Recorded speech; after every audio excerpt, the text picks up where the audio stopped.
Welcome to Share Talk, the only podcast where investors come first. Hello and welcome to Share Talk. Today I'm joined by Tony Calamita, who's CEO at Love Hemp Group. How are you today, Tony? I'm doing great. Thanks very much, Zach. And for anyone who hasn't heard of Love Hemp Group, it used to be known as World High Life, listed on the AQUIS exchange. The EPIC code or the ticker code is LIFE, L-I-F-E. Tony, how are you today?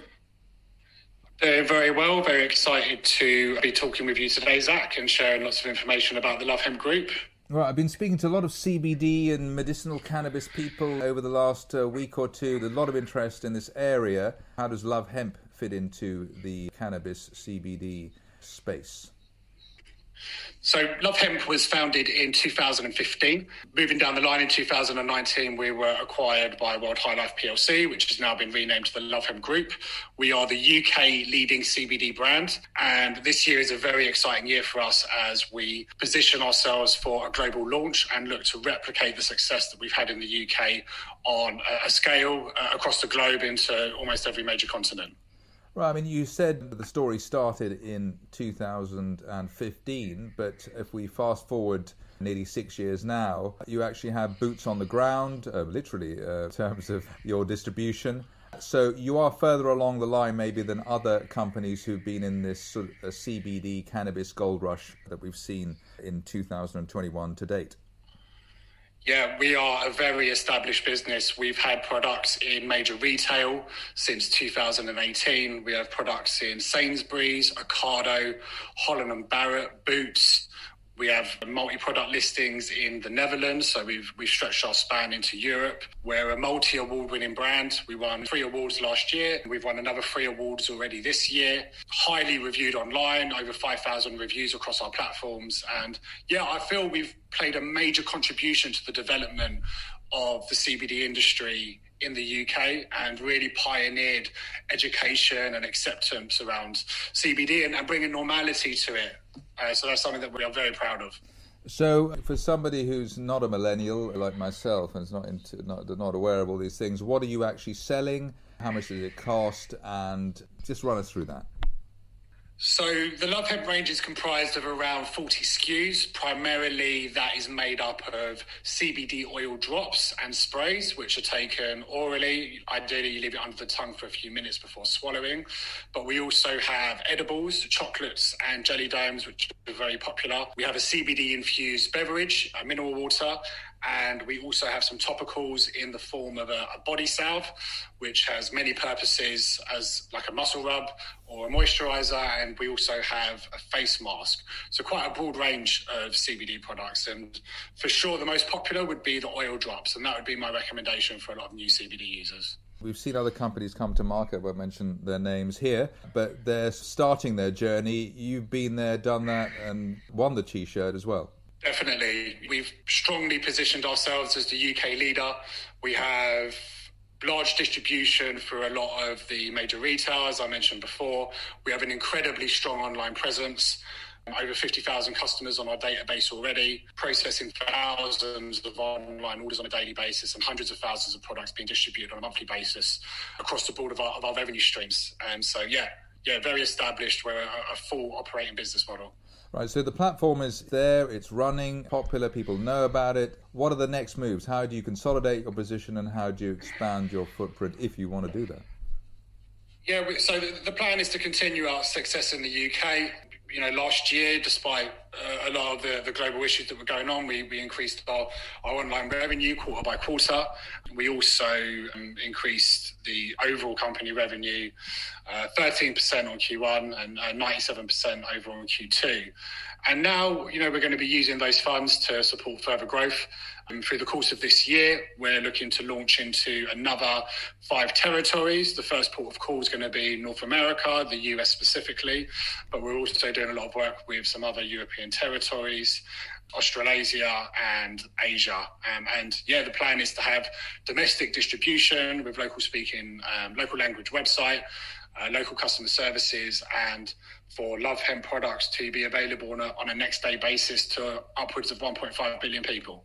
Right, and in terms of the rollout, with some companies it's been mentioned that it's an issue in terms of the legal side, whether in some territories they don't like CBD or they might not give you permission, or how is all the legal side, how does all that work?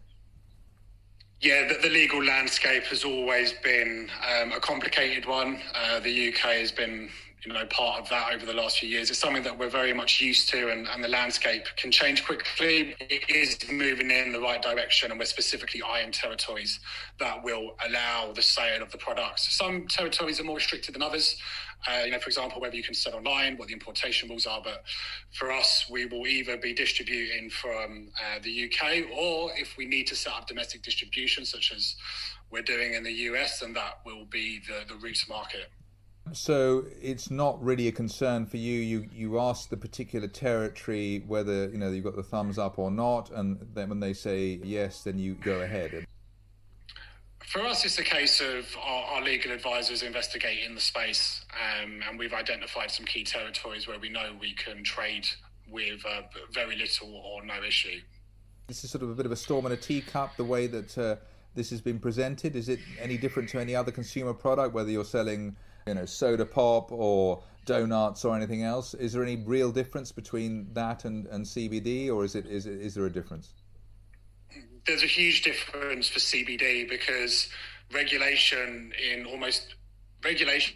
every country is, it's 10 years behind. So the regulators, for example, in the UK, you have the FSA and the MHRA for food standards, and the Medicine Regulatory Agency. They weren't prepared for the CBD industry to move at the speed it has, and to be as big as it is, and to have so many consumers dependent on it. So regulation is really struggling to keep up.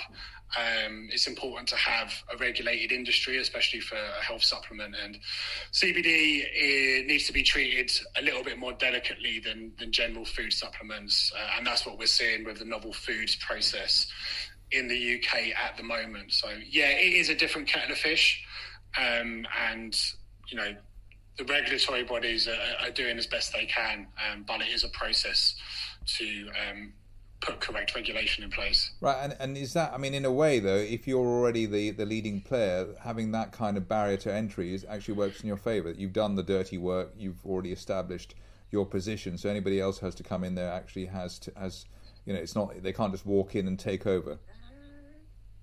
No, I think, in general, first mover advantage is a very big thing.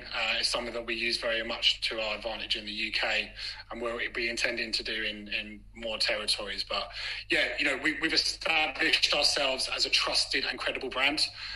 Some of the partnerships that we've developed and institutions that we've worked with. So it puts us in a strong position when we're dealing with regulators. Right, and just if you can, are there any financials that you're shooting for, any goals you have on that front in terms of sales and profitability, revenue, etc.? Is there anything you can tell us about? I mentioned before, Q1 of this year was up 13% from the last quarter of the last financial year. And then Q2, which was our October to December of 2020, was up 97%. In the UK, which was an incredible increase considering what we invested in marketing and considering the landscape with the pandemic and the lack of footfall into the retail stores. So we're really excited what we can do for this year, especially as we're expecting lockdowns to ease throughout June. We really expect we want to be targeting double revenue every year. And as we launch into more territories and we increase the market size that we can reach on a next day delivery, then we expect that to increase even further. So you've been a pandemic winner in that respect?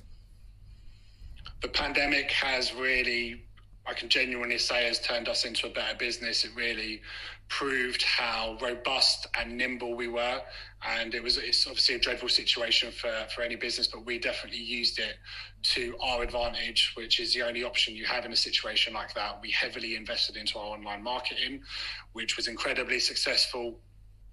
We increased our e-commerce revenue every single quarter through 2020, quarter on quarter, which was a great success. And Nonetheless, even with the lockdowns, we have heavily pursued national retailers to make sure that we're at the front of the queue as new listings become available. Is that your retail background? Is your background something which has powered that ahead? I don't specifically have a background in retail, but we have an incredible team in place. Adam Pritchard is our commercial director, and he's ultimately been responsible for a lot of the retail strategy and pushing forward implementation. And yeah, he's done a fantastic job over the last few years. The market cap relatively modest still, given that you have a national footprint. We are, in my view, we are incredibly undervalued right now. I honestly feel that we are potentially one of the most exciting opportunities on the market today. I mean, that's almost independent of what you're selling. You've got a footprint. I mean, I think in retail it seems to be that the footprint and distribution, whether you're selling tonic water or donuts or whatever it is, that seems to be the real differentiator. You can only increase your online sales at a certain speed, but in regards to major retail, our increased listing with Holland and Barrett, we've got now 10 products in 880 stores. So you can very quickly do the maths for what the potential is on a daily unit, a daily rate of sale on the units, when you have 10 products in 900 stores. So a couple more listings like that, and it's very obtainable and achievable to be doubling your revenue year on year. On that note, Tony Calamita, CEO at Love Hemp, thank you very much indeed. Thanks very much, Zach. Thank you for listening. Remember to visit our website for more news and other podcasts at www.share-talk.com.